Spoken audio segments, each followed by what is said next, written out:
I am here on the Sacramento Delta, which is endangered of being privatized and taken away. 60% of this river is endangered right now to be taken away for industrial development. These indigenous people have suffered enough. They've had all their land taken from them. They've been persecuted. They've been colonized. They've gotten their languages taken away, their way of being. They're not allowed to live in the land like they have been doing for so long.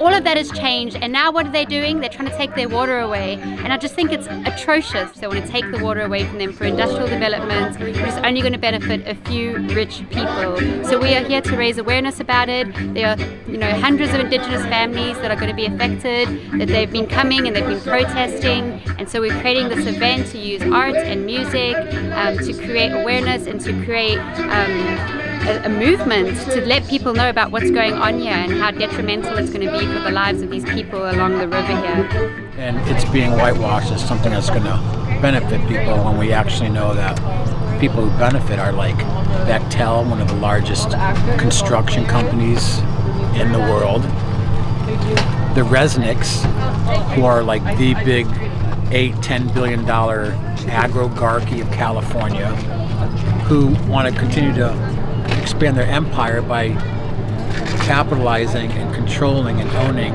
more and more of the water that we subsidize with our tax money. And for what? So they can increase their wealth. And it's the same story all over the world. So what we want to talk about is the Delta, right? So what we want to talk about is 1923, when this place was created. Basically what they allowed to happen was if you reclaimed the property, they would let you own it. It was free. So it was a land rush in the Delta down here, and the only way you made it happen is if you built levees. So all these levees were basically built during that time period, and if you built that and were able to use it for agricultural purposes, you got it. So we're almost 100 years old here now. The California Delta is probably the best plumbing system in California because it's a valley and an ecosystem and water system, plumbing system that runs from Shasta, way up here about 300 miles up, all the way down to Bakersfield, one of the most fertile valleys in the world.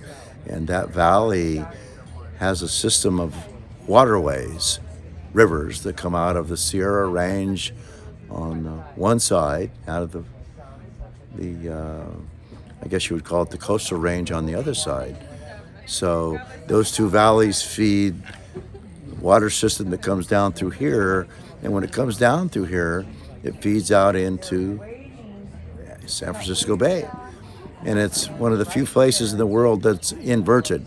Our delta system is inverted, where it starts out as a wide area and it centrifies into one channel as it goes through here. So when you end up in the San Francisco Bay, it's one channel that goes out through that area, and the water flows backwards, or the river flows backwards twice a day here.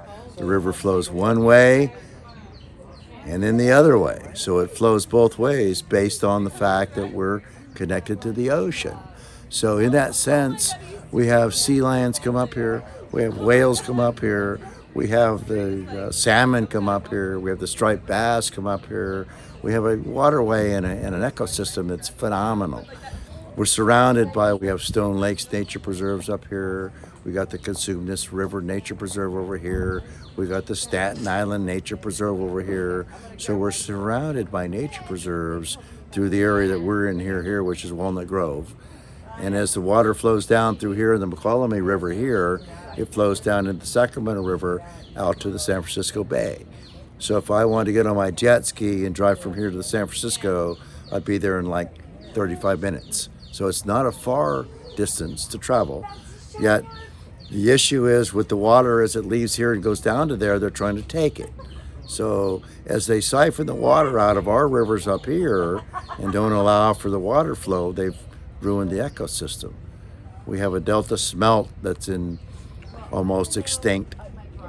The salmon run has been so bad this year. It's never been so worse. The stripers aren't here. So the fishermen, the people that utilize this area, the crawdad fishermen, and all those people are having an impact on their livelihoods.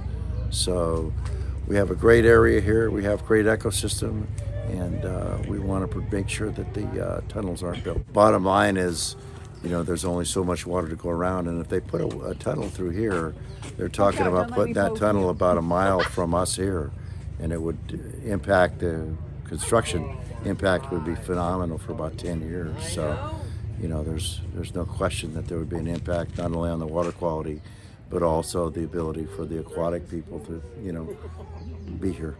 We're here at the amazing Stone Lake Preserve here in Hood, which is one of the towns and communities that will be devastated from the impact of the proposed Delta Tunnel. And we're here to get a presentation by Michael Allen Ramirez and some of the native people from the region about traditional ecological knowledge and some of the insight to the indigenous history of the area. So we're really happy to be here starting our day. We just went to the farmers market and now we're really getting into the program, so thanks.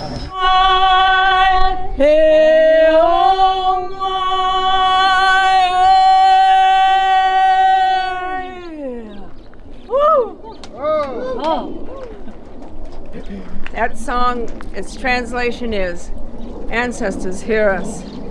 Bring us a knowledge of the earth, of the plants, of the animals that are hidden in the chants, all of the knowledge that's hidden in the songs, so that we may be able to be strong and walk forth and be who we are.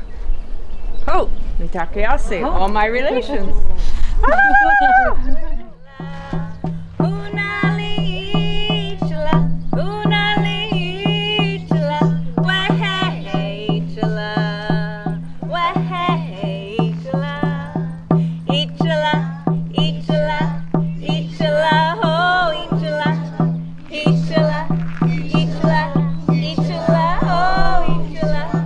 Northern California did more to propagate redwood than anything else in this world because of all the vital nutrients that they brought into the ocean.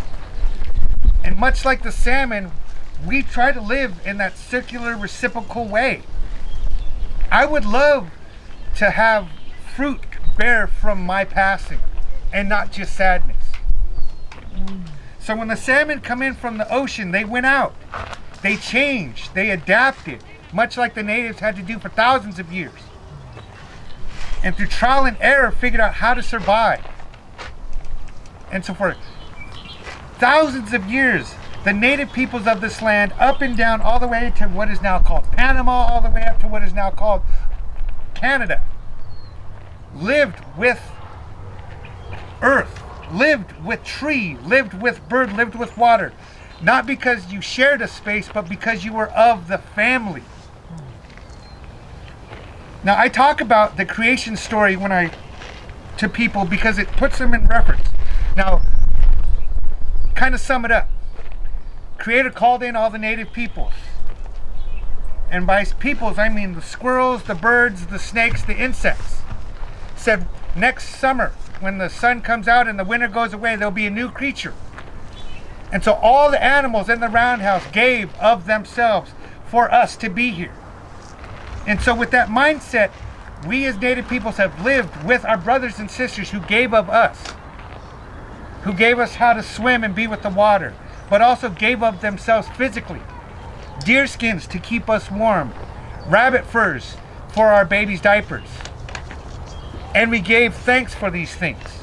And the way we gave thanks was not just saying thank you, is not just providing for these animals here and there, but to live in this ecosystem. Before there was even the word ecosystem, there was just this life. May this be a day that we make a universal declaration for our Mother Earth and our water, so that all living beings can have access to clean water, air, food, and shelter, so that we can create a harmonious future for the 7 generations to come and restore balance and regenerate the planet. Most of all, you got to hide it from your kids. This is Robinson. Jesus loves them all. You will know. God bless you. Henley Farm family started early on with integrated pest management, and it's just a way of limiting pesticides and our hands on the trees and letting more of, natural processes take their course and not being so forceful on the trees.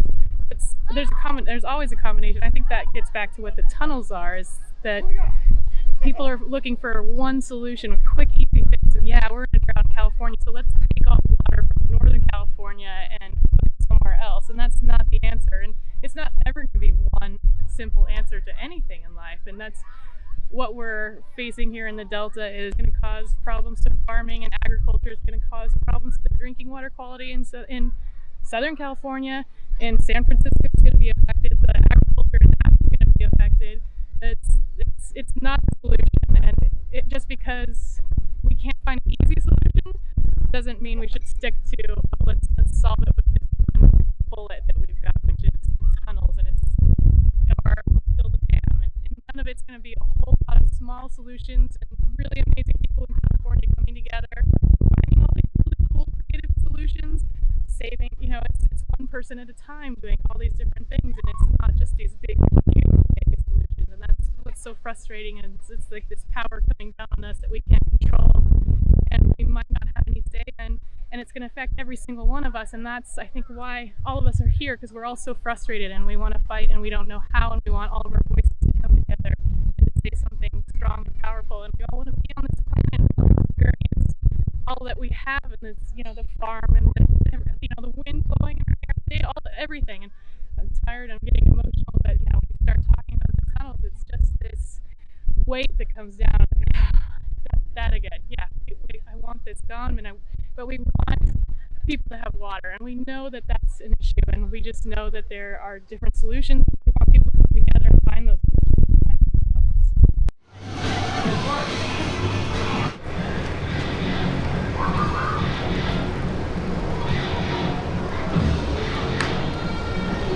What kind is this one? This is the butterfly. They've been endangered or put on the endangered species list for I think 6 years now, and they only eat Chinook salmon. So it's really critical that the Chinook get back down to the ocean because it's been so fished. And so you've got that situation, and then getting the dams down, getting the Chinook back down, because the residents are, that's their sole diet. Whereas the transient orcas, they eat whales, they eat all kinds of other fish, so they're able to, survive better. But the saddest part of it is that there's so much pollution in those waters that, especially the residents, the chemicals in their bodies, they are just suffering so badly. So they need good fish. They need fish that haven't been polluted by those, the Seattle area, all that. The waters are horrible. So getting those dams taken down is really, really important, and she's been instrumental in having a lot of dams taken down. So that's amazing. Mm-hmm. What's the name of the island again? Or she's on San Juan Island. And her name is Deborah Giles. We're gonna see you tonight at the ball, yeah? Oh yeah, Awesome. absolutely. Awesome. If you do this for me, I'll do this for you. I'll give you the contract on the tunnel for $1 million. What would you like to drink, Angel? Something pink and fizzy. Would you like pink champagne tonight? It feels like a pink champagne night. Make it hot. You want some hot Epsom?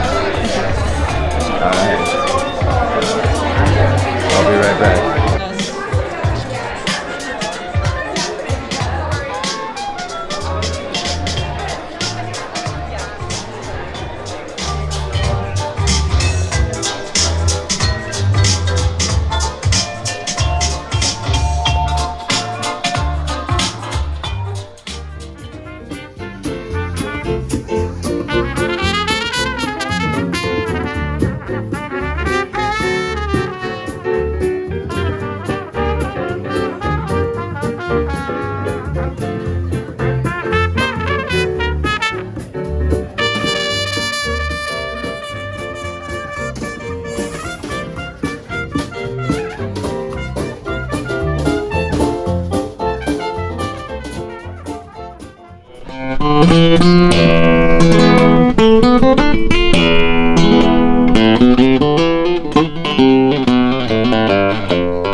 wonderful. It's unconditional love, right? So when I walk outside, it's not gonna shine on Ron more than it shines on me. It loves us all equally.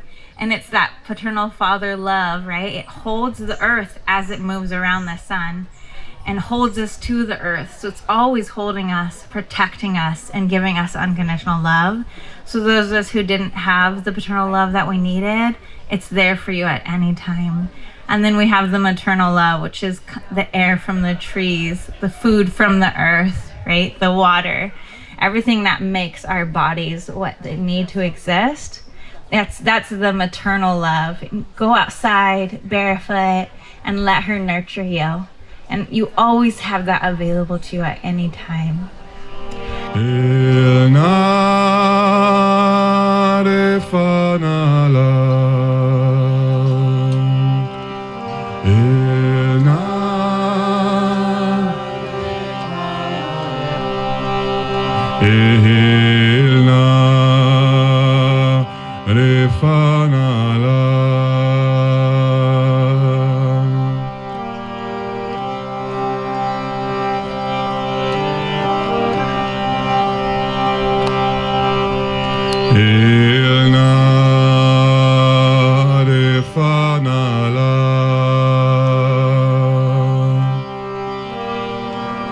It could be louder.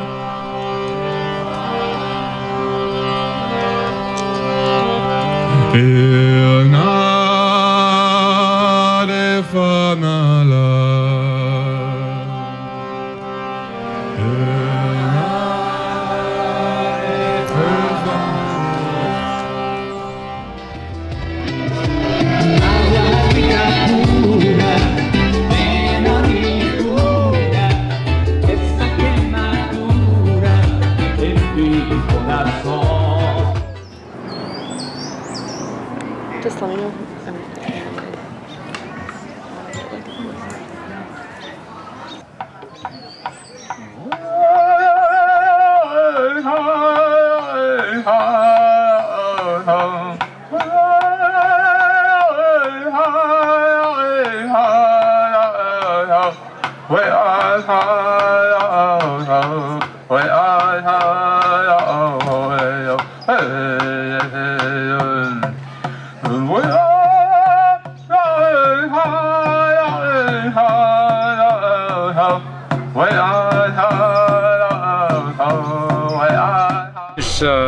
White buffalo stands, Hodoa, this is how you would say it in my language. In the English way, my name is Burton Fisher from the Northern Cheyenne tribe from Bernie, Montana. Wow. You know, so I'm living here in Oregon and California, just following where Spirit directs me to or beckons me to share what I've learned from my grandfathers. And you're sharing the song so that it's not a forgotten tradition. Yeah, I just feel that I hear that once tribes lose their language, then they're not a tribal, their tribal ways. Once the language is lost, for me, song.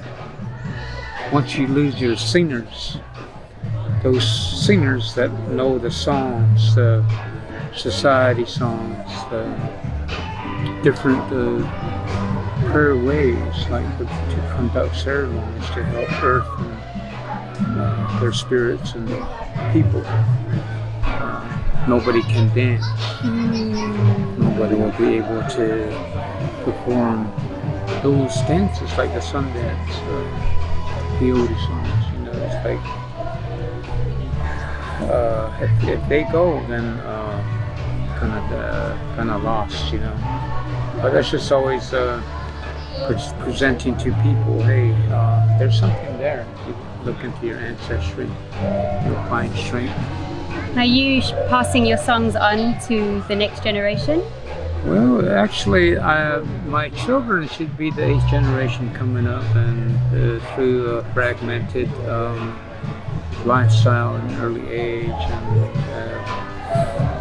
I kind of lost, backed away from my family's life, my children's lives, and now they're adult age, and they're not they're around the scene, but they're like I'm in a different state. But yeah, I am passing along what I have back in Oregon. Visualized body enhancement systems that transvert sound frequency into vibrational frequency that cleanses the body, and then I have the light therapy systems that does the light spectrum. Oh. Yeah. All right. We've seen a little bit of that unique spirit that is so much the Delta.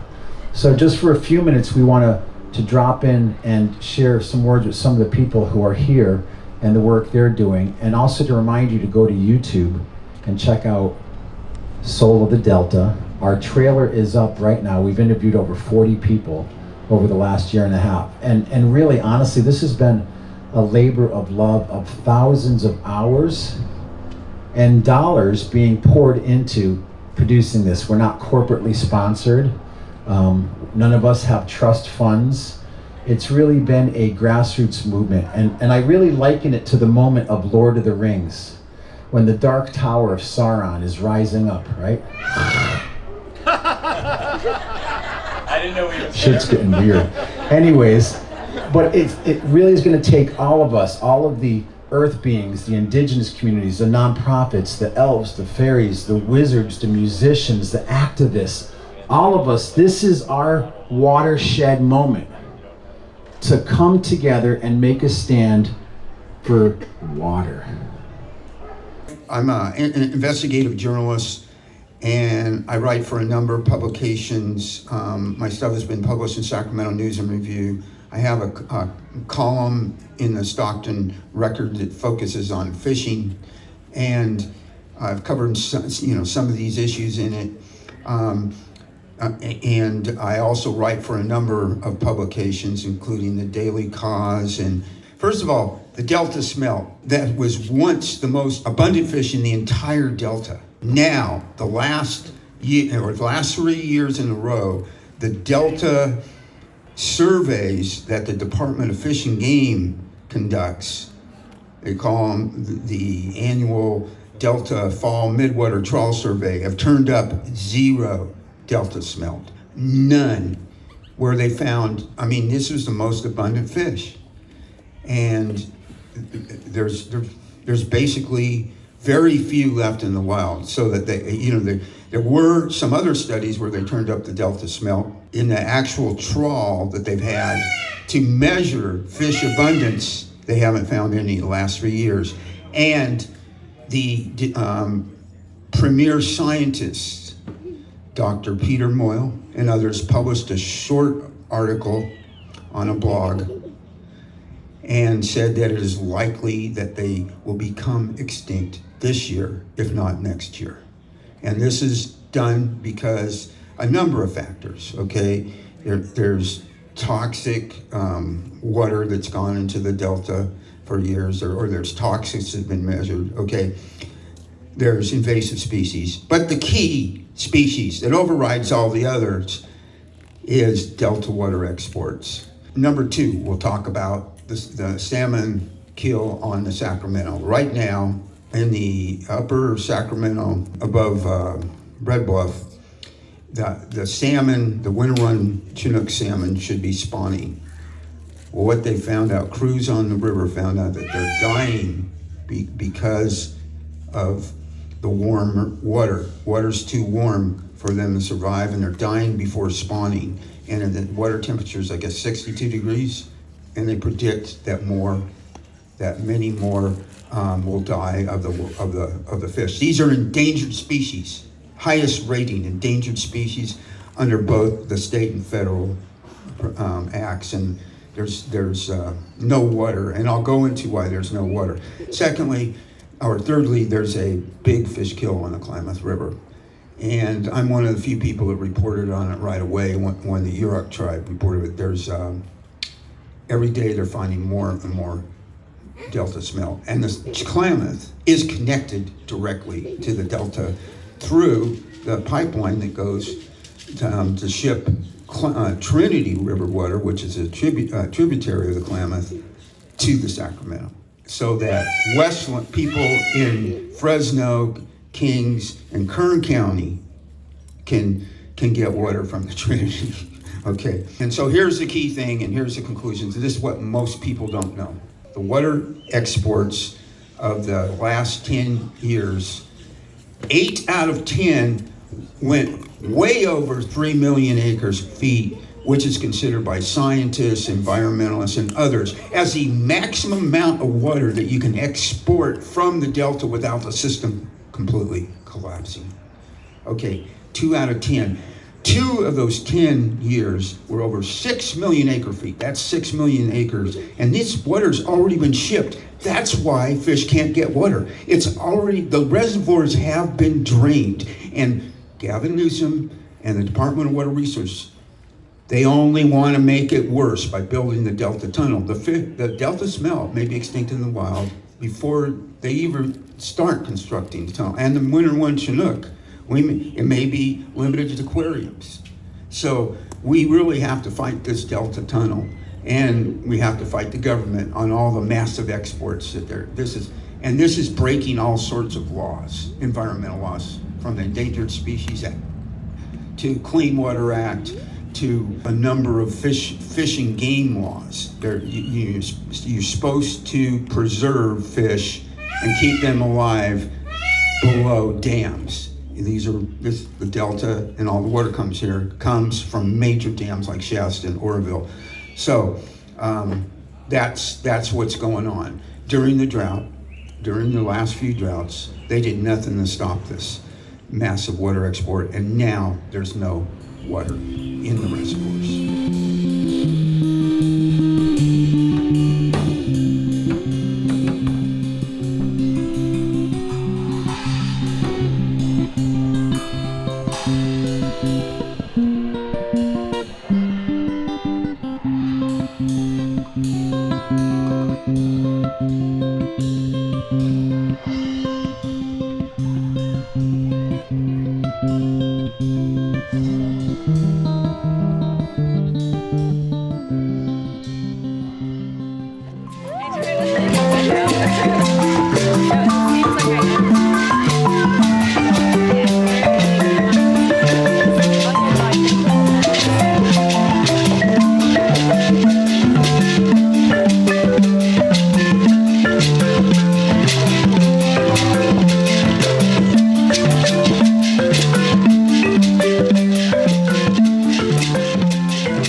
I started back when it was the Purple Canal, and with the issues involved in that. It was going to go through the property that we once had owned, and we, put up a pretty good issues to hold back on it, and they backed off. And of course, there was some of Southern California that backed off at the time too. And then, of course, along came the tunnel project, and because of the tunnel project, I firmly believe in my mind that there's a movement on to just study this thing to death. I have never seen so many studies done. I have a stack of books that probably taller than me that have been studies that have been on this Delta project. And then they change the name and they go to another name, and they go to another name, and they study it again. And they keep saying, well, we're going to protect the Delta, we're going to do all these things. I don't see it happening. It's getting worse as we're going, and I think that our levee system, they're not going to help us protect our levees down here. They would rather ship the water down and not care about us here. So we have definitely got to make a good stand on getting, if we're going to ship water out of here, let's do it right. There are other alternatives. We need to be looking at other alternatives and not directly at the big tunnels that they can eventually even put pumps on if they wanted to, and really push the water to Southern California. And one of the issues I'm really concerned about is we're draining our groundwater in this state, and because of development, and like I said, agriculture has come along and is using a lot of new systems, but that isn't totally the answer either. I think we need to really look at what's happening and how we can, make this a lot better. In my lifetime, when I was young, we were a dairy, which we used a lot of water at the time for pasture and stuff. And of course, we went into row crop farming, and then the 60s into vineyards. And now we did flooding, but a lot of the vineyards now are all being done by drip systems. So to me, agriculture it's a good thing for us here in the Delta. I don't think it's good when you're trying to farm in the desert. And that's what's going on down south in a lot of those areas. But it looks like it's going to be a single tunnel with 3 inlets feeding it, and they're going to ship the water, down to fill up the reservoirs down south. And at this point in time, they are moving ahead. DWR is moving ahead, even though people think they aren't. They're moving ahead with all their projects to make this thing happen. And they're studying it again. And they're trying to do a lot of testing in the Delta right now on people's private lands. I went through an issue with them on our reclamation levy a while back, and they came along and they were going to drill down and do a study. And I said, and I went up, I told them, hey, you guys are going to have to stop. I says, you're drilling into our levee. And I says, I'm concerned about, drilling a hole in our levee. And because we had issues years ago with DWR on that.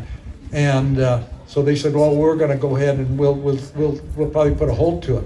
Well, they did. They went ahead and drilled on ahead. It was in Cortland, near Cortland, back Cortland area. I seen them drilling across the river in Hood. Yeah, well, they're drilling in the river because they got the rights to do it. 2 years ago, I seen them. Yeah, they drilled a lot of holes in this delta for the peripheral canal. They stole the rights. I'm Reclamation 999. Yeah. But they stole those rights and from the Stone Lakes National Wildlife Refuge because it's state owned, and it was not garnered for the DWR to use those rights that way, which is what it was illegal and why everybody here stood up against what's happening here, because it is serious land grab what they're doing. That's why I'm here. I'm sorry, I didn't mean to interrupt.